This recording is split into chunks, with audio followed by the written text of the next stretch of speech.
దూత media, power of news. Hi, hello, నమస్తే. Welcome to దూత మీడియా. ఎన్నో గొప్ప చిత్రాలకు పాటలు అందించిన music director coffee with a killer అనే సినిమాతో మన ముందుకు మరోసారి దర్శకుడిగా మంచి గొప్ప చిత్రాన్ని అందించారు మనకు ఆర్పి పట్నాయక్ గారు. ఆయనతో మాట్లాడే ప్రయత్నం చేద్దాం. సార్ నమస్కారం. సార్ నమస్తే. కాఫీ విత్ ఏ కిల్లర్ అనే సినిమా ఆహాలో రిలీజ్ అయ్యి చాలా గొప్ప ప్రేక్షకుల మన్ననలు అందుకుంది. ఈ సినిమా పట్ల మీ అభిప్రాయం ఏంటి సార్? బాగుంటుందని తీసాము, అందరికీ నచ్చడం చాలా హ్యాపీగా ఉంది.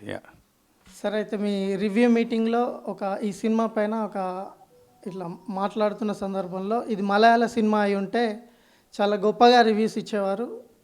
తెలుగు సినిమా కాబట్టే మనకు రివ్యూస్ రావకపోవడం వల్ల ఇంకా గొప్పగా ప్రేక్షకుల్లోకి వెళ్ళలేకపోయిందని అభిప్రాయం వ్యక్తం చేశారు. దీని పట్ల మీరేమంటారు? ప్రేక్షకులకి వెళ్ళలేదనే విషయం అయితే మేము చెప్పలేదు. ప్రేక్షకులకి అయితే డెఫినెట్గా బాగా వెళ్ళింది. అయితే మన రివ్యూ రైటర్స్ ఏంటంటే, ఇదే కనుక మలయాళం నుంచి డబ్బై వచ్చి ఉంటే అసలు మలయాళంలో చూడండి, హీరో లేకుండా, హీరోయిన్ లేకుండా, పాటలు లేకుండా ఒకే లొకేషన్లో ఎంత గొప్పగా తీశారని చెప్తారు. అదే తెలుగు వాళ్ళం కాబట్టి దీని గురించి రివ్యూ రాయడానికి కూడా వాళ్ళకి మనసు రావట్లేదని చెప్పానంటే. మ్యూజిక్ డైరెక్టర్ అయినటువంటి మీరు దర్శకత్వంలోకి కూడా అడుగుపెట్టారు, సినిమా దర్శకత్వంలోకి. ఇక మీ నుంచి ప్రేక్షకులు పాటల్ని ఆశించవచ్చా, లేదా దాన్ని పక్కన పెట్టేసినట్టే అని? లేదు, నేను సినిమాలు చేస్తున్నాను. కన్నడలో 4 సినిమాలు అవుతుంది, తెలుగులో ఒక సినిమా అవుతుంది. అది కాకుండా నేను డైరెక్ట్ చేసిన ఒక మ్యూజికల్ ఫిల్మ్ అవుట్ అవుతుంది, తొందరలో అది బయటకు వస్తుంది. సార్, అసలు ఈ కాఫీ విత్ కిల్లర్ అనే సినిమా ఒక కాఫీ షాప్లో తీయాలి అంటే ఇక్కడే పరిమితం చేస్తూ ఇదే దాంట్లో తీయాలని మీకు ఈ కథ ఎలా తోచింది? అసలు దీనికి ఎక్కడి నుంచి బీజం పడింది సార్? ప్రతి కథ ఏదో ఒక ఇన్సిడెంట్ వల్ల మనకి ఇన్స్పిరేషన్ వస్తుంది. మేము కాఫీ షాప్కి వెళ్ళి కాఫీ తాగుతుంటే ఎన్నో టేబుల్స్ చూస్తూ, ఇన్ని టేబుల్స్లో ఎన్ని కథలు జరుగుతుంటాయి కదా, ఈ కథలన్నిటికీ ప్రతి టేబుల్ మీద ఒక్కొక్క కథ ఉంటుంది. ఆ కథని మనం కరెక్ట్గా ప్రజెంట్ చేస్తే ఆ కథలన్నిటికీ కామన్గా ఒక ఎలిమెంట్ పెడుతూ ఈ కాఫీ షాప్లోనే ఒక మొత్తం సినిమా తీయొచ్చేమో అనే ఒక థాట్ నుంచి పుట్టిన కథ ఇది. అండ్ దాని continuation we did this film. ఓ 1/2 గంటలో అనుకున్నాం కదా, 2 గంటల స్క్రీన్ ప్లే రాసాం, 3 రోజుల్లో షూట్ చేసాం. దీనికి ఇంకేదన్నా కంటిన్యూషన్ కథ ఉంటుందా సార్? అంటే ఇది కమర్షియల్గా ఎంత పే చేస్తుంది దాన్ని బట్టి ఏ రేంజ్ కథ చేయాలి పార్ట్ 2 అనేది ఆలోచిస్తాం. Part 2 coffee with a ghost అని ప్లాన్ అనుకున్నాం. బట్ దీన్ని రెస్పాన్స్ బట్టి కాఫీ విత్ ఏ ఘోస్ట్ ఎలా చేయాలి అనేది చెప్తాం.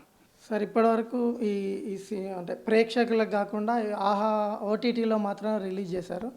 ఇక నుంచి అంటే దీనికే పరిమితం అవుతారా? ప్రేక్షకుల ముందు కూడా ఏమన్నా తీసుకొచ్చే ఆలోచన లేదా? అంటే ఒక్కొక్క సినిమాకి ఒక్కొక్క టైప్ ఆఫ్ ఆడియన్స్ ఉంటారు. ఈ సినిమా ఓటీటీ ఆడియన్స్ కోసం చేసింది కాబట్టి ఆడియన్స్కి దృష్టిలో పెట్టుకుని, అంటే ఓటీటీలో చూస్తే నచ్చే సినిమా ఇది, థియేటర్కి వెళ్ళి చూస్తే దానికి వాళ్ళ పాయింట్ ఆఫ్ వ్యూ వేరే ఉండొచ్చు. ఓటీటీలో చూసి బాగా ఇష్టపడిన సినిమాలు ఎలా ఉంటాయో అలా ఉండాలి అనే ఉద్దేశంతో ఓటీటీ కోసం ఎక్స్క్లూజివ్గా తీసిన సినిమా కాబట్టి ఇది ఓటీటీలో రిలీజ్ చేస్తాం. అలానే ప్రతి సినిమా ఓటీటీలో చేయాలని లేదు కదా. మెయిన్ ఏంటంటే థియేటర్కల్గానే చేయాలి ప్రతిదీ. అయితే కొన్ని సినిమాలు మాత్రం ఓటీటీకి బాగుంటాయి. ఇది హీరో లేడు, హీరోయిన్ లేదు, పాటలు లేవు, డ్యాన్సులు లేవు, ఫైట్లు లేవు, ఇలాంటి కథ థియేటర్లో రిలీజ్ చేసి డిస్ట్రిబ్యూటర్స్కి ఎక్స్పెరిమెంట్ చేయమని అడగడం కరెక్ట్ కాదు. అందుకు పర్టికులర్గా ఓటీటీ కోసమే రాసాం కాబట్టి ఓటీటీలో రిలీజ్ చేసాం అంతే. ఈ సినిమా ప్రాజెక్ట్ తర్వాత ఇంకేదైనా వేరే భాషల్లో, ఇతర భాషల్లో సినిమాలు ఏమైనా ప్లాన్ చేస్తున్నారా? అవుతున్నాయి, చాలా సినిమాలు అవుతున్నాయి. అంటే నేను మ్యూజిక్ డైరెక్టర్గా ఆల్రెడీ కన్నడలో ఒక 4 సినిమాలు అవుతున్నాయి. అది కాకుండా తెలుగులోనే ఇప్పుడు మ్యూజిక్ డైరెక్టర్గా ఒక సినిమా వస్తుంది. అండ్ డైరెక్షన్ పరంగా 3-4 సినిమాలు పైప్ లైన్లో ఉన్నాయి. ఏది ముందు వస్తుంది, ఏది తర్వాత వస్తుంది చెప్పలేను కానీ, బట్ తొందరలో వీఆర్ కమింగ్ అప్. హాయ్, నేను మీ ఆర్పి పట్నాయక్. ప్లీజ్ సబ్స్క్రైబ్ టు దూత media. For more updates please subscribe దూత మీడియా.